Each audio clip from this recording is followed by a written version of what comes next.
ये कहा गया था कि अगर लिमिट डज नॉट एग्जिस्ट करना हो, कि लिमिट एग्जिस्ट नहीं कर रही है, तब ये रास्ता बेहतर है कि आप 2 या 3 पाथ जो भी आपको चुनना है आप उस पाथ को चुनिए, और दोनों या तीनों पाथ जो आपने लिया है उसमें से किसी भी 2 के अलावा आप दिखा दीजिए कि लिमिट आपकी डिफरेंट डिफरेंट आ रही है।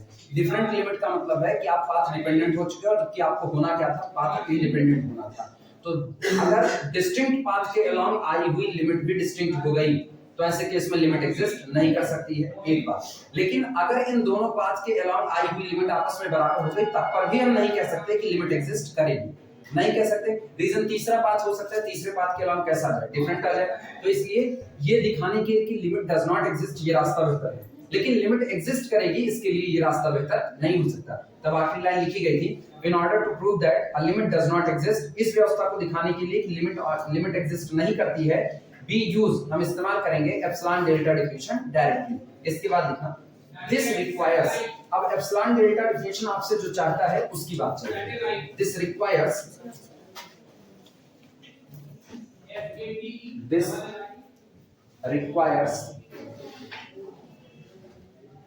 demonstrating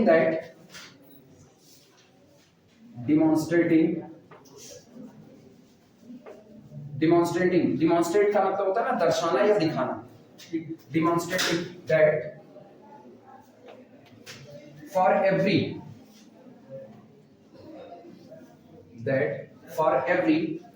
positive real number epsilon,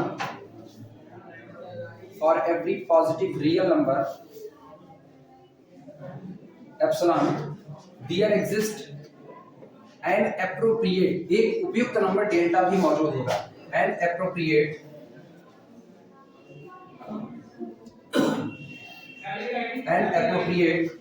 choice of delta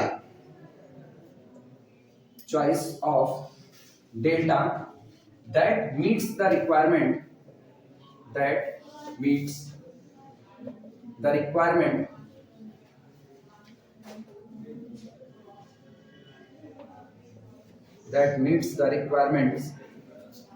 of definition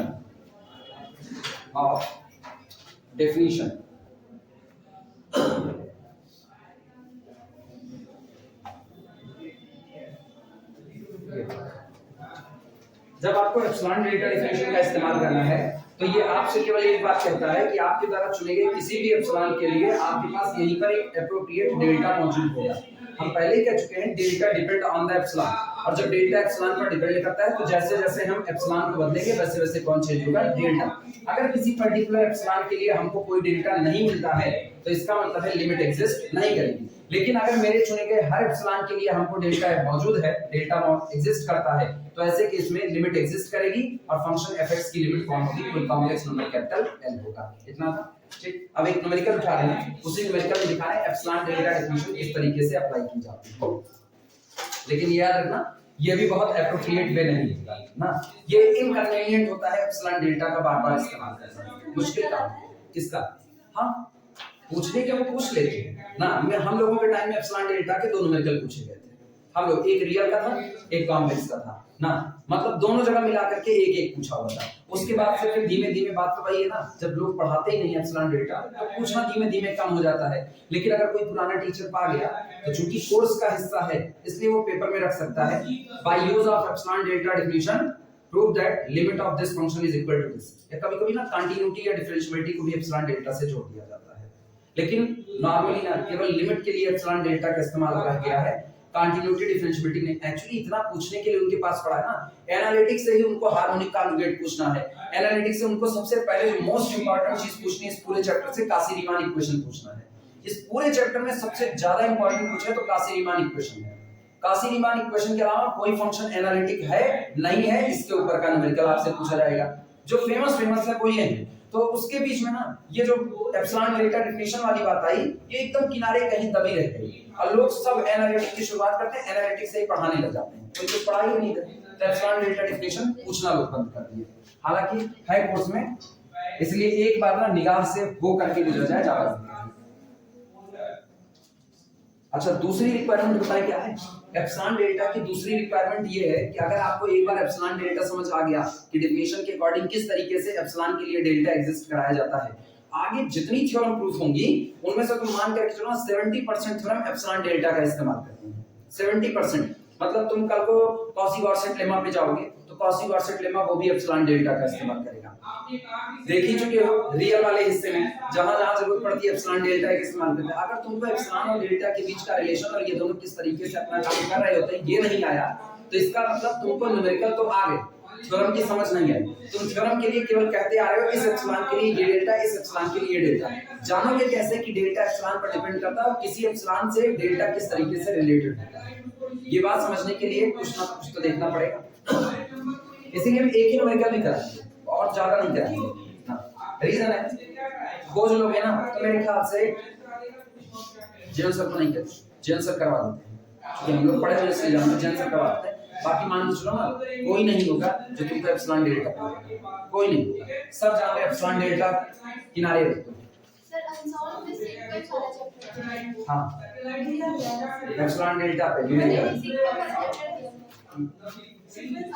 ये नया अनसॉल्व जो आया हुआ है सीक्वेंस ऑफ रियल नंबर, ये चीज पता नहीं कब से हर बार से इसको देते आ रहे हैं, हर बार से सीक्वेंस देते आ रहे हैं। अब पिछले 2-3 साल से सीक्वेंस का चैप्टर काट दिए हैं जो यूनिवर्सिटी का मेन आता है, जो कॉलेज में भेजा जाता है। भाई सर से मानना वो जो रियल का देंगे ना उसमें तुमको सीक्वेंस नहीं, उसमें नहीं मिलेगा ना। अब सवाल ये है कि आप सीक्वेंस नहीं पढ़ते हो, आप यूनिफॉर्म कन्वर्जेंसी कैसे डील करते हो। यूनिफॉर्म कन्वर्जेंसी में सीक्वेंस का इस्तेमाल कहते हैं ना, अगर आपको सीक्वेंस से खेलना आ गया तो आपको आधी रियल आ गई, क्योंकि आधी रियल सीक्वेंस के ऊपर चली है। मेरे लिए खुद समस्या खड़ी हुई है, हम सीक्वेंस पढ़ाना चाहते हैं, हर साल पढ़ाना चाहते हैं और हर बार ये लड़के बोल देते हैं कि सर सीक्वेंस कोर्स का हिस्सा नहीं है। अच्छा वास्तविकता है जब सीक्वेंस को उनके सिलेबस में अब इसमें लिखा गया है, इसमें लिखा गया है यूनिवर्सिटी की वेबसाइट महान आत्मा वाली वेबसाइट है, उस पे जब जा करके चेक करो उस पे वही पुराना सिलेबस जो हम लोगों के टाइम था वही आज भी दहाड़ रहा है। वो अपना सिलेबस अपडेट कर नहीं रहा, जबकि वो सिलेबस बदल चुके हैं, वो कॉलेज को नया सिलेबस भेज चुके हैं। ये सब बड़ी बवाल वाली चीजें हैं ना। सीक्वेंस के लिए सोचा जाएगा कुछ ना कुछ रास्ता निकालेंगे, क्योंकि बिना सीक्वेंस के तो बहुत मुश्किल काम होता है आगे का डील करना। प्रॉब्लम लिखना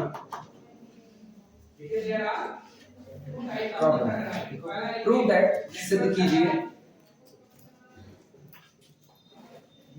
prove that limit z tending to the 1 plus iota 2 plus iota into z is equal to, ये लिमिट आपको दिखानी है 1 प्लस 3 आयोटा। फंक्शन दिया गया है, फंक्शन आपका है जो f ऑफ z दिया गया है, वो f ऑफ z मेरे पास है 2 प्लस आयोटा इंटू z, ये रहा। और z टेंडिंग टू z0 होता है, जहां पर जो आपका z0 है वो कौन है 1 प्लस आयोटा। और जो लिमिट कैपिटल L आपको दिखाना है तो लिमिट कैपिटल L आपकी कौन है 1 प्लस 3 आयोटा। और हमको पता है किसी complex function f of z की लिमिट कैपिटल L होती है, इसके लिए एक स्टेटमेंट होता है, अगर किसी complex function f of z की लिमिट L है तो इन दोनों के बीच का डिफरेंस लेस देन एप्सिलॉन होता है व्हेनेवर, जब कभी whenever mod of z minus z0 less then delta greater than 0। मतलब इसके लिए एप्सिलॉन नाइबरहुड और उसके लिए डेल्टा नाइबरहुड। क्लियर हुआ? ठीक, वो भी डिलीटेड नाइबरहुड, ये भी डिलीटेड नाइबरहुड, क्योंकि ये डिमांड नहीं की जा रही कि एट दैट पॉइंट फंक्शन की वैल्यू एग्जिस्ट करे, इसकी डिमांड है टेंडिंग, उसकी जो चलने की टेंडेंसी है वो किसकी तरफ है L की तरफ है। कब? जब z के चलने की टेंडेंसी किधर है z0। और हम केवल एक बात बोल रहे हैं, इनके चलने की टेंडेंसी किसकी तरफ, रास्ते की परवाह नहीं है, रास्ता कुछ भी होगा हर बार इनकी टेंडेंसी L की तरफ रहेगी और उनकी टेंडेंसी z0। मतलब हम ये कहेंगे ना, जब जब z बढ़ेगा किसकी तरफ z0 की तरफ, तब तब मेरा फंक्शन f ऑफ z बढ़ेगा किसकी तरफ L की तरफ। और अगर ये बढ़ने की जो प्रक्रिया है, मतलब z tending to the z0 depend on the path, the limit of function fz never becomes capital, तो इसकी लिमिट कभी भी L नहीं बन सकती, क्योंकि कॉम्प्लेक्स में डिमांड ये पाथ इंडिपेंडेंसी है। क्लियर हुआ? इसी को हम यहाँ पर इस तरीके से बोले हुए थे, ये मेरा पॉइंट है z0 और इसी पॉइंट z को इसकी तरफ टेंड्स करना है। उस दौरान जब जब z टेंड्स करेगा किसकी तरफ z0 की तरफ, तब तब मेरा function f of z tends करेगा किसी लिमिट किसकी, सॉरी किसी वैल्यू L की तरफ। अब सोचो ये इसकी तरफ टेंड्स करेगा तो किसी भी रास्ते से आ सकता है।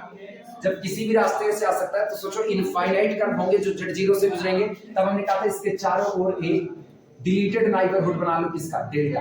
अब z कहीं भी हो सकता है, यानी difference between z minus z0 less than कितना, delta, greater than 0। Greater than 0 कहने का मतलब ही आपने डिलीटेड नाइबरहुड बना लिया, क्योंकि अगर z बराबर z0 हो जाता तो इनके बीच का डिफरेंस कितना हो जाता, 0। तो ये ग्रेटर देन दिस हो गया, ये हुआ। अच्छा जब ये पढ़ रहा है सोचो z पर फंक्शन की वैल्यू कितनी है, f ऑफ z। अगर z रास्ते से चलता हुआ इस रास्ते को पकड़ता है और यहां पर पहुंचता है तो निश्चित तौर पर ये भी तो किसी रास्ते से l की तरफ बढ़ेगा, यानी पर्टिकुलर इस वैल्यू के लिए f ऑफ z यहां पर पहुंचेगा। क्लियर हुआ? इसीलिए जब इसका नाइबरहुड बनेगा जाहिर सी बात है इस l का भी एप्सिलॉन नाइबरहुड बनेगा, और इसके इर्द गिर्द चाहे जिस रास्ते से मेरा फंक्शन l की तरफ बढ़े हर बार वैल्यू कैसी आनी है, एक बराबर। क्लियर है ये बात? रियल में यह नहीं होता, रियल में खाली एक बात होती है, लेफ्ट हैंड लिमिट और right hand.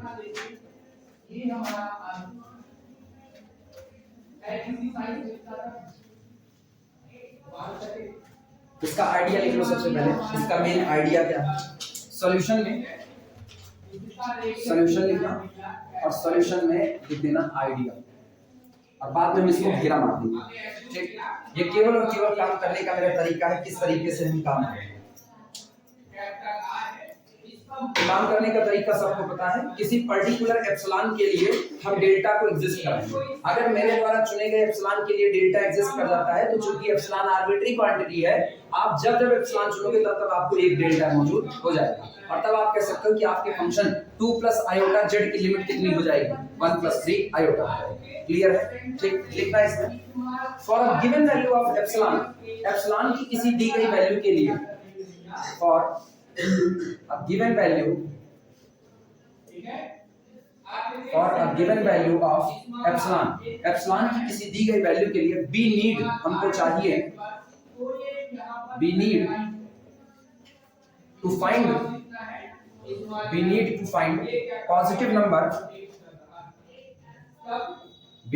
find positive number delta such that, मेरा आइडिया यही है कि हमको किसी पॉजिटिव दिए गए नंबर एप्सिलॉन के लिए एक पॉजिटिव नंबर डेल्टा को एग्जिस्ट कराना है, और वो इस तरीके से हो कि हम लिख सकें mod of z minus z0 greater than 0 less than delta. यानी आज हमको ये कहना पड़ेगा mod of z minus z0, लेकिन मेरे पास z0 कितना है, 1 plus iota less then delta greater than 0, ये करना। क्लियर हुआ? और अगर ऐसा है देन तब मेरे दिए गए फंक्शन f ऑफ z, मेरा दिया गया फंक्शन कौन है, f of z, 2 plus iota into z, और इस आए हुए number capital N 1 plus 3 iota, इनके बीच का अंतर लेस देन कितना है, एप्सिलॉन।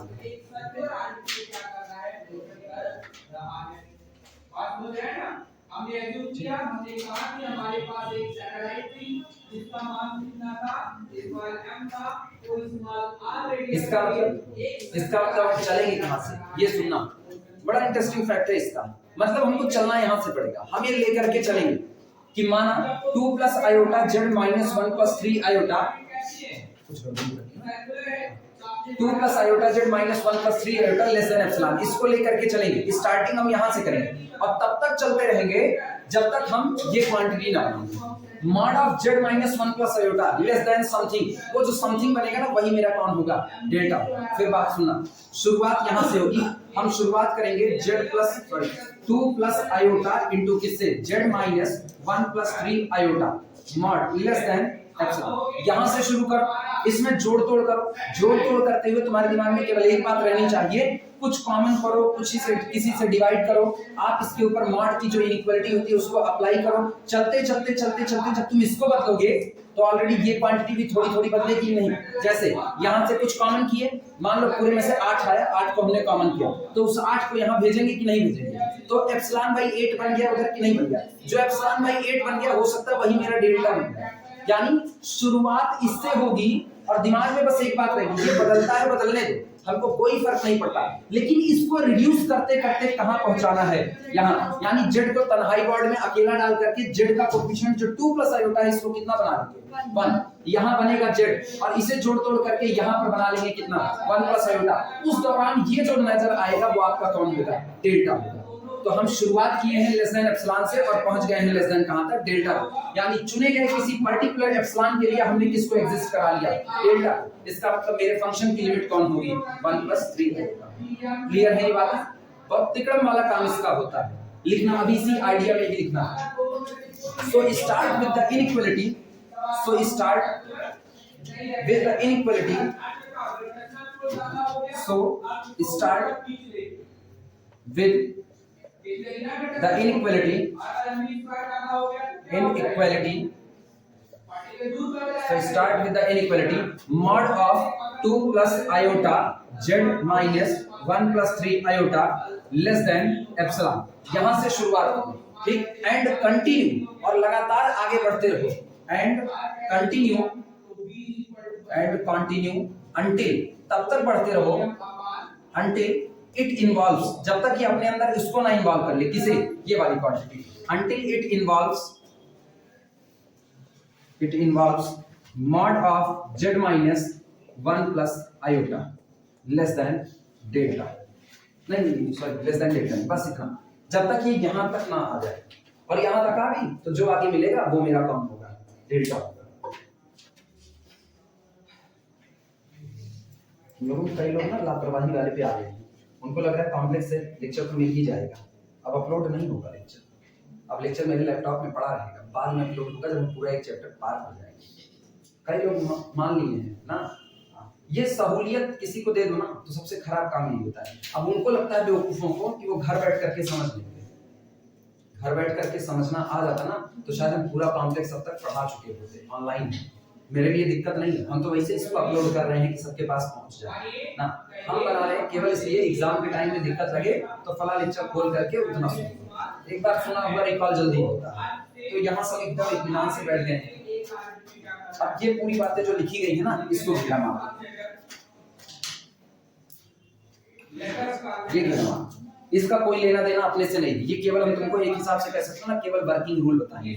इसका मतलब ना कल को कोई मुझको कह दे, मान लो कल को ये कह दे मॉड ऑफ, मतलब हमको ये दिखाना है कि दिखाइए limit of 3 plus 4 iota into 2 plus iota z is equal to 9 plus 8 iota, ये कह दे तो जानते हो ना मेरी शुरुआत कहां से होगी, मेरी शुरुआत होगी मॉड ऑफ, और हाँ यहाँ पर z टेंडिंग टू द 2 9। तो शुरुआत कहां से करेंगे, शुरुआत करेंगे this minus this less than epsilon, ये पूरी क्वांटिटी माइनस ये पूरी क्वांटिटी लेस देन एप्सिलॉन, यहां से शुरू करो और इसको तब तक सॉल्व करते रहो, तब तक सॉल्व करते रहो जब तक क्या ना बन जाए यहां z अकेला, z माइनस 2 plus 9 आयोटा, जब तक ये ना बन जाए तब तक इस इनइक्वालिटी को सॉल्व करो। चूंकि इनइक्वालिटी है, इक्वेशन में तो कभी बदलेगी नहीं, इनइक्वालिटी इक्वेशन में बदलेगी नहीं, तो जाहिर सी बात है अगर आप शुरुआत करें दिस लेस देन एप्सिलॉन से तो ये भी बनेगा दिस लेस देन समथिंग, और जो लेस देन समथिंग होगा ना यही समथिंग आपका किसका काम करेगा, डेल्टा। अगर ऐसा डेल्टा आपको एग्जिस्ट कर जाता है तो तय बात है कि आपका फंक्शन लिमिट दे रहा है, मतलब उसका पाथ इंडिपेंडेंट उसकी लिमिट आ रही है। लेकिन अगर आपको ऐसा डेल्टा नहीं मिलता, बीच रास्ते आप ऐसी जगह पर अटक जाते हो कि अब आगे इक्वलिटी बढ़ ही नहीं सकती, कह दिया अब आगे इक्वलिटी आप कुछ भी किए तो होल्ड नहीं होने वाली है, तो क्या डेल्टा एग्जिस्ट कर पाएगा, नहीं करेगा। मतलब चलते चलते एक ऐसा फैक्ट मिले जो कभी पॉसिबल ही ना हो, जैसे negative number greater than positive number, ये कभी पॉसिबल है, नेगेटिव ग्रेटर देन पॉजिटिव कभी पॉसिबल नहीं। अगर आपको चलते चलते ऐसी कोई इक्वलिटी मिल जाती है ना तो फिर तय मतलब है कि आपको ऐसा डेल्टा एग्जिस्ट करने वाला नहीं है, मतलब आपके फंक्शन की लिमिट वो नहीं होगी जो आपको कहा जाता है। क्लियर है? चलो शुरुआत करते हैं इससे। एक ही न्यूमेरिकल हम इसका करवाएंगे ना, रीजन है हम इसके खूब कराते हैं, जब हम घर पे पढ़ाते हैं खूब कराते हैं, उधर दिक्कत नहीं, उधर एप्सिलॉन डेल्टा चूंकि अपनी सल्तनत अपनी होती है, अपनी सल्तनत है ना, आप क्लास बढ़ा रहे हो 1.5 घंटा 2 घंटा हम थर्ड ईयर डेली चला देते हैं, कोई दिक्कत नहीं होती थी। एक्स्ट्रा क्लास के दिन 5-5 6-6 घंटे खाली थर्ड ईयर ही पढ़ाते तो खूब टाइम होता था। अभी अपने पास ना टाइम बड़ा लिमिटेड है, अब फिर वही है, मार्केट बदल चुका है, ये धंधा बना दिया, पढ़ाई को धंधा बना दिया, सबसे बेकार काम। अब एप्सिलॉन डेल्टा को इतना पीछे छोड़ दिए, थर्ड ईयर में पढ़ने वाला लड़का अगर एप्सिलॉन डेल्टा डेफिनेशन का इस्तेमाल करना नहीं जानता है ना 2 कौड़ी की पढ़ाई है, 2 कौड़ी रखा काहे के लिए गया कोर्स में कि आपको पता तो चले किस हिसाब से आप सारी थ्योरम, अगर तुम गौर करो सारी थ्योरम एप्सिलॉन डेल्टा चल रही है, एक भी थ्योरम अभी तक ऐसे नहीं मिली जो बिना एप्सिलॉन डेल्टा। आज और रीमान इंटीग्रल में जितनी थ्योरम करवाए हुए हैं, चाहे वो f1 + f2 की रीमान इंटीग्रेबिलिटी हो, चाहे f1 की हो, चाहे प्रोडक्ट की हो, चाहे डिवाइड की हो, सब में एप्सिलॉन डेल्टा लगा हुआ है। बिना उसके डोल नहीं रहा है कुछ भी, पूरी लिमिट कंटिन्यूटी डिफरेंशिएबिलिटी उसी पर चलती है और उसी को ये लोग किनारे करते हैं। तो कुछ कहा नहीं जा सकता, लेकिन अब चलना अपने को भी इनके अकॉर्डिंग पड़ रहा है मजबूरन। लिखना लेट माना, अब मेन सॉल्यूशन स्टार्ट होता है। Let mod of 2 + iota z - 1 + 3 iota less than epsilon, ये हम मान करके चलो।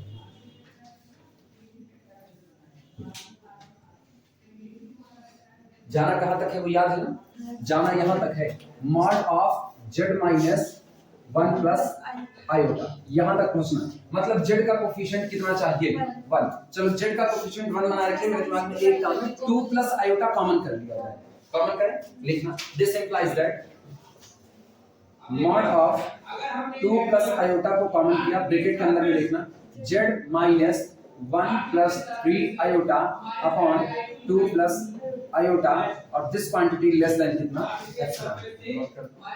Mod of z1 * z2, mod of z1 * mod of z2 लिखा जा सकता है, तो इसको लिख सकते हैं दिस इंप्लाइज दैट, ध्यान देना इनको बाहर निकालो, mod of 2 + iota into mod of z - 1 + 3 iota upon 2 + iota less than epsilon.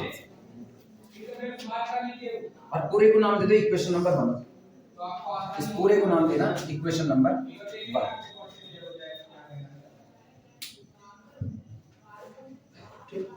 अब और डील करते हैं मॉड ऑफ 2 + आयोटा, इनको डील करते देखते हैं इससे क्या होता है। लिखना but mod of 2 + iota is equal to √2² + 1² that is equal to √5, 2 3 4 1 5, ये इतना मिला। अच्छा, अब इनको भी निपटा लेते हैं, इनको भी साथ में देखते हैं। And 1 + 3 iota upon 2 + iota is equal to, क्या हम इसको रेशनलाइज कर सकते हैं, तो 1 + 3 iota upon 2 + iota into 2 - iota upon 2 - iota लिखा जा सकता है। And this is equal to, ऊपर वाला अभी रहने दो 1 + 3 आयोटा इनटू 2 - आयोटा, नीचे वाला a² - b², 2 दूनी 4, 2² हो गया। अच्छा, माइनस आयोटा स्क्वायर, तो 2 दूनी 4 और 1 5, नीचे वाला जुड़ जाएगा, तो ये अपॉन कितना सही है गलत, ऊपर वाला मल्टीप्लाई करके देखो ऊपर वाला कितना आएगा, क्या ऊपर वाला ऐसे चेक करें तो 2 1 के 2 और 3 1 के 3 और इधर से i² - 1, ये तो 5 आएगा, और इधर से 3 दूनी 6 और इधर से -1, 5 + 5 आयोटा आएगा कि नहीं आएगा, 5 + 5 आयोटा ऊपर वाला चेक करो। Yes sir. 5 + 5 आयोटा। अब ये बताना, अगर ये 5 + 5 आयोटा है तो नीचे अपॉन कितना है 5, ये कुल मिला के 1 + आयोटा बन गया कि नहीं बन गया, जहां हमें पहुंचना था वहां तक हम पहुंच चुके हैं, ये 1 + आयोटा बन चुका है, चेक कर लेंगे सही है। लिखना यहां लिख रहे हैं, सो इक्वेशन 1 बिकम्स, इसलिए इक्वेशन 1 बन जाता है। अब इक्वेशन नंबर 1 के पास ये कितना बन चुका है, ये क्या ये √5 हो चुका है कि नहीं, दिस इज इक्वल टू √5, तो ये अपने पास आ गया √5 into mod of z minus, और इसकी वैल्यू अभी भी निकालें कितना 1 + iota, 1 + iota and this quantity less than कितना epsilon, this implies that mod of z minus 1 + iota less than epsilon upon √5।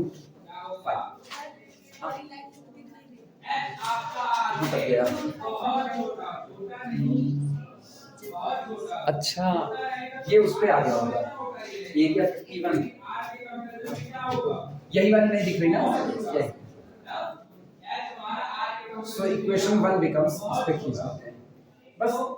Equation 1 में ये हो गया √5 into mod of z minus, इसकी वैल्यू हो गई 1 plus iota less than epsilon, यानी this implies that mod of z minus 1 plus iota less than epsilon upon √5।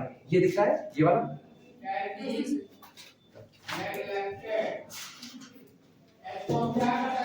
ये मतलब क्या डेल्टा की जगह एप्सिलॉन अपॉन √5 आ गया कि नहीं मिला?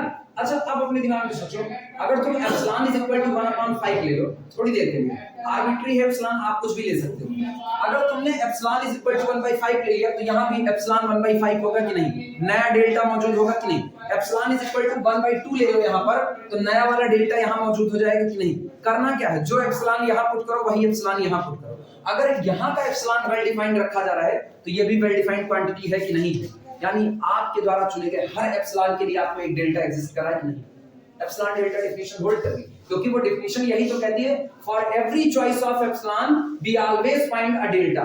और अगर हम हमेशा एक डेल्टा पा रहे हैं तो मेरे फंक्शन की लिमिट एग्जिस्ट कर रही है और वही होगी जो हमको चाहते हैं। 1 प्लस कितना 3। सिंपल है कि नहीं? हाँ, जब फंक्शन टाइट होते हैं, थोड़ा भारी भरकम होता है ना, तो ये टफ हो जाता है। अब यहां से साफ रिलेशन पता चलता है कि किस तरीके से डेल्टा एप्सिलॉन पर डिपेंड करता है।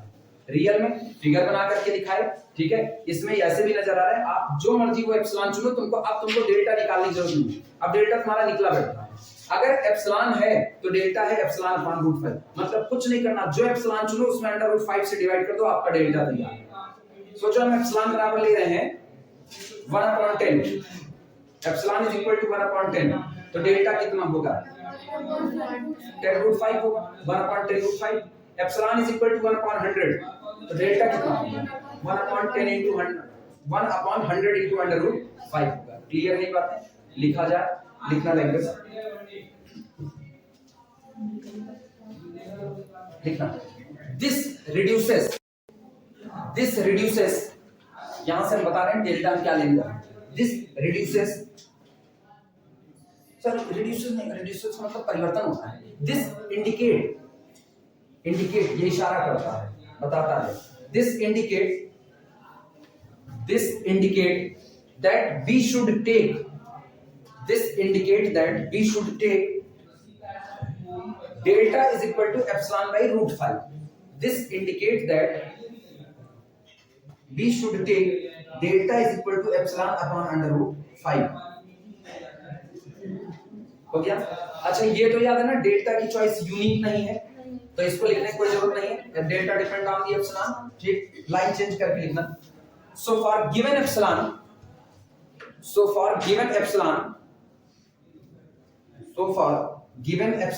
ग्रेटर देन 0, आगे लगा देना। So for given epsilon greater than 0,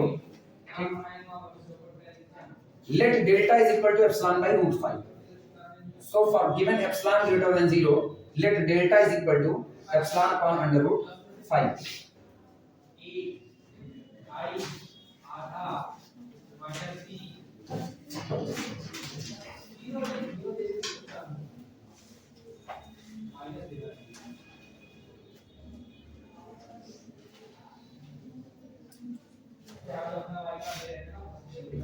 final करो, therefore आखिरी लाइन, therefore इसलिए और ज्यादा स्कोर नहीं खींचने वाली। therefore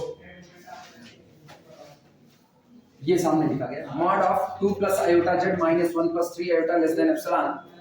therefore mod of 2 plus iota z minus 1 plus 3 iota less than epsilon whenever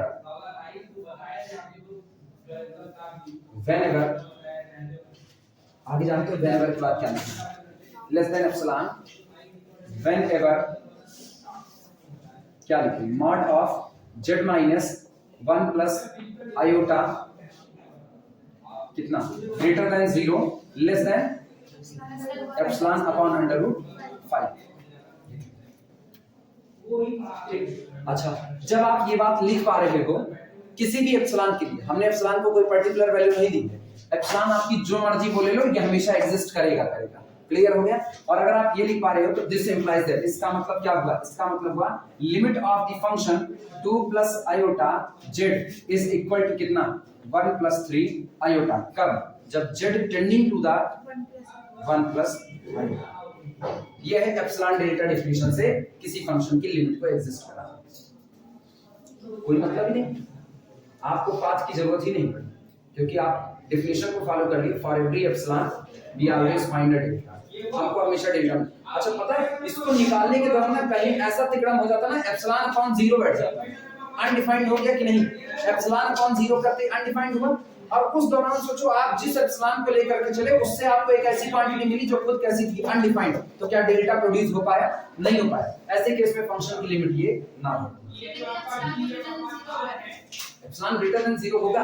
ये जो अभी √5 से डिवाइड हुआ है ये कहीं 0 से डिवाइड हो जाता है, ये 0 से, या फिर ये नेगेटिव क्वांटिटी से डिवाइड हो जाता है। अब सोचो बाहर नेगेटिव क्वांटिटी आ जाती, आप नेगेटिव से एक हाइपोथेटिकल पॉसिबिलिटी बता रहे हैं, नेगेटिव से डिवाइड करते तो सोचो एप्सिलॉन कैसी क्वांटिटी? पॉजिटिव।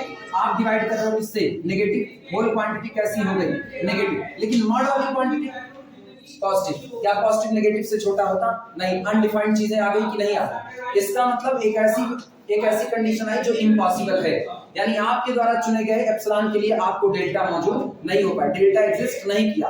तो क्या इस फंक्शन की लिमिट कभी, इस फंक्शन की लिमिट 1 प्लस 3 आयोटा हो पाती? ना हो। बस यही ऐसी कंडीशंस आपको मिल जाती हैं। हालांकि हम लोगों को बहुत ज्यादा एप्सिलॉन डेल्टा इस्तेमाल नहीं करना, कंडीशंस के अकॉर्डिंग नहीं करना। अदरवाइज हम एप्सिलॉन डेल्टा पे ना 10 न्यूमेरिकल करवाते हैं, लेकिन कोई मतलब नहीं है ना, ये लोग पढ़ाएंगे नहीं, एग्जाम यही लोग, पेपर यही लोग बनाते हैं।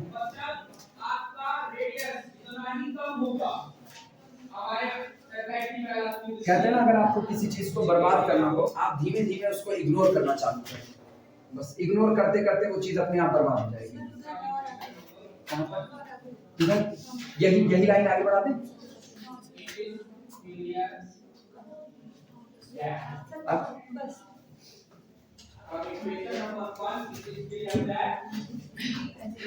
डबल स्टार करके लिखना, डबल स्टार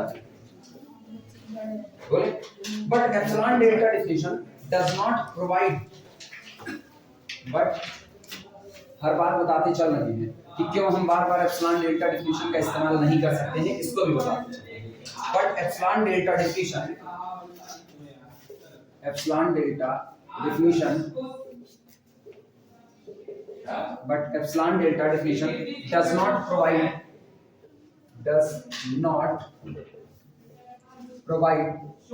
लेकिन एप्सिलॉन डेल्टा डेफिनेशन आपको हर बार प्रोवाइड नहीं कराता, नहीं देता है। अ कन्वीनियंट मेथड, वैचारिक method, a convenient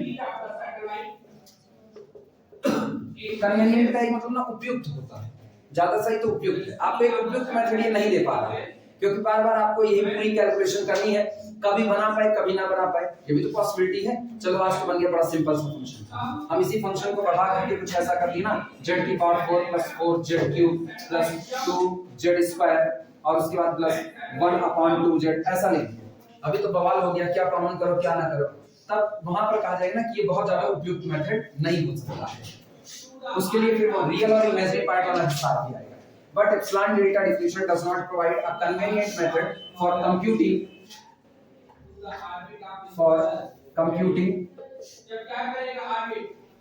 complex limits।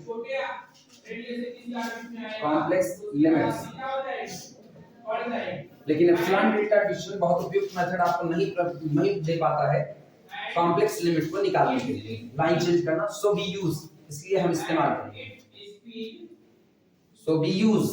अच्छा ये लिख रहा देखो, चलिए ये हो जाए, इसके बाद लिखना so be use a practical method, so be use a practical method for computing, so be use a practical method for computing complex limit। इसलिए हम कॉम्प्लेक्स लिमिट को निकालने के लिए एक प्रैक्टिकल मेथड का इस्तेमाल करेंगे और जो डील करता है रियल के साथ। रियल में ना मल्टी वेरिएबल जिस दिन पढ़ाएंगे उस दिन मल्टी वेरिएबल में ये बात मिलेगी, वहां पर ये लिमिट कैसे निकाली जाती है ये बात। लेकिन मल्टी वेरिएबल बीच में पड़ता है यूनिफॉर्म कन्वर्जेंसी से पहले, ठीक, अब मल्टी वेरिएबल पढ़ाने का मतलब हम साथों साथ तुरंत यूनिफॉर्म कन्वर्जेंस की तरफ बढ़ जाते हैं। हम लोग रीमान में अभी हैं, रीमान पढ़ा करेंगे तो उसकी चर्चा करेंगे, तब तक के लिए इधर हम बता देंगे। ठीक, डबल स्टार करके लिखना, हेडिंग डालना, heading real and imaginary part of a limit, heading है real and imaginary part, real and imaginary parts of a limit, किसी लिमिट का रियल पार्ट और इमेजिनरी पार्ट, ये हमेशा याद रखिए। जैसे कॉम्प्लेक्स पढ़ रहे हो ना, तो कॉम्प्लेक्स में जब जेड लिखा जाता है तो एक होता है रियल पार्ट, एक imaginary, x plus iota y. हो सकता है कि आपका इमेजिनरी पार्ट टोटली जीरो हो जाए। इमेजिनरी पार्ट टोटली जीरो होने का मतलब है आपका फंक्शन टोटली रियल बन चुका है, और अगर आपका रियल पार्ट टोटली जीरो हो गया तो फंक्शन कैसा बन चुका है, प्योरली इमेजिनरी बन चुका है। इसी तरीके से जो कॉम्प्लेक्स की लिमिट आएगी, कॉम्प्लेक्स में कोई भी लिमिट निकालोगे, कॉम्प्लेक्स में निकालो उसको कॉम्प्लेक्स लिमिट बोलेंगे, और अगर वो कॉम्प्लेक्स लिमिट है तो दो हिस्से रखेगा, एक रियल पार्ट दूसरा इमेजिनरी। इमेजिनरी पार्ट जीरो होगा, total real limit, real part zero होगा, टोटल इमेजिनरी लिमिट, दोनों जिंदा रह गए तो कॉम्प्लेक्स लिमिट चलेगा। लिखना इसी बात को। Suppose that f of z is equal to, suppose that f of z is equal to, अच्छा ये बताना जब रियल और इमेजिनरी पार्ट लिखते हो, जैसे हम लिखते हैं फंक्शन f of z, ये पहले z की बात, z is equal to x plus iota y लिखा गया, तो इसका मतलब ये भी फंक्शन है x का, y का, ये भी फंक्शन है x का और y का, दोनों का बोल सकते हैं कि नहीं? अच्छा, अगर हम कहीं पर लिख रहे हैं function f of z is equal to sin x into cos y plus अगला हम लिख दिए थे iota x square tan y, क्या ये कॉम्प्लेक्स फंक्शन है कि नहीं है? Complex function. अगर ये कॉम्प्लेक्स फंक्शन है तो सोचो इसका जो रियल पार्ट है क्या वो फंक्शन ऑफ x y है कि नहीं? दोनों इन्वॉल्व हैं, तो हम इसको लिखते हैं u of x y। Clear हो गया? u का मतलब रियल पार्ट और फंक्शन है किसका? x का, y। कांस्टेंट होगा चलेगा, ऐसे जनरली x और y का फंक्शन। इसको गौर करो, क्या ये भी x y का फंक्शन है? इसको लिख सकते हैं v ऑफ कितना? x y। तो आप किसी भी फंक्शन f ऑफ z को लिख सकते हो u प्लस आयोटा v, जहां u और v दो के दोनों फंक्शन है x के और किसके? y के। किसी को कोई दिक्कत इसमें? टाइम कितना हुआ, हम लोग कहां तक पहुंचे? कितना? 8-5 अरे 5 मिनट अपने 5 मिनट में पूरा पूरा किया जाएगा। देखना, suppose that f of z is equal to u function of xy plus iota v function of xy। ठीक, z0 is equal to x0 plus iota y0, मतलब x0 y0, ये पॉइंट है। ठीक है, एंड कैपिटल L, और capital L हम मान रहे हैं capital L is equal to u0 plus iota v0, ऐसे कॉम्प्लेक्स है सब। f ऑफ z कोई कॉम्प्लेक्स फंक्शन है, u of xy plus iota v of xy कोई कॉम्प्लेक्स फंक्शन, z0 कोई कॉम्प्लेक्स नंबर है, कोई complex number, x0 plus i y0, capital L कोई भी एक कॉम्प्लेक्स नंबर है, v0 plus i sorry u0 plus i v0। Clear है? अब लिखना, यहां से अब हम लिमिट की बात करें, then limit of the function fz when z approaches to the z0, limit of the our function fz का मतलब ये रहा जो मेरा फंक्शन दिया गया। अगर मेरा कॉम्प्लेक्स फंक्शन है तो तय बात है इसके पास दो पार्ट होंगे, एक रियल पार्ट होगा, दूसरा कैसा? Imaginary part. मेरे फंक्शन की लिमिट कब? जब पॉइंट z अप्रोच करेगा किसकी तरफ? z0 की तरफ। ये कैपिटल L होगी इफ एंड ओनली इफ, केवल और केवल तब, ये ज्यादा practical method, if and only if limit. अच्छा, z का एक मतलब और होता है xy, हाँ या ना? शुरुआत में बताए हैं, तो z0 को क्या लिख सकते हो? z0 जरा देखो, x0 y0। अच्छा, अगर हम कहते हैं z अप्रोचेस टू z0, इसका मतलब है xy approaches to x0 y। हो गया कि नहीं? जब तक आप कॉम्प्लेक्स की बात करते हो ये लिखना ज्यादा कन्वीनियंट है, लेकिन अब तो आप real part imaginary part deal करने जा रहे हो।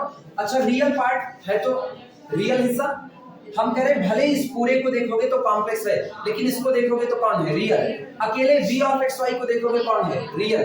तो इसकी लिमिट रियल के हिसाब से डील होगी कि नहीं होगी? यानी हम लिख सकते हैं if and only if limit xy approaches to the x0 y0, किसकी लिमिट? हाँ, u of x y is equal to u not and यहाँ नीचे लिख रहे हैं limit x y approaches to x not y not v of x y is equal to v not.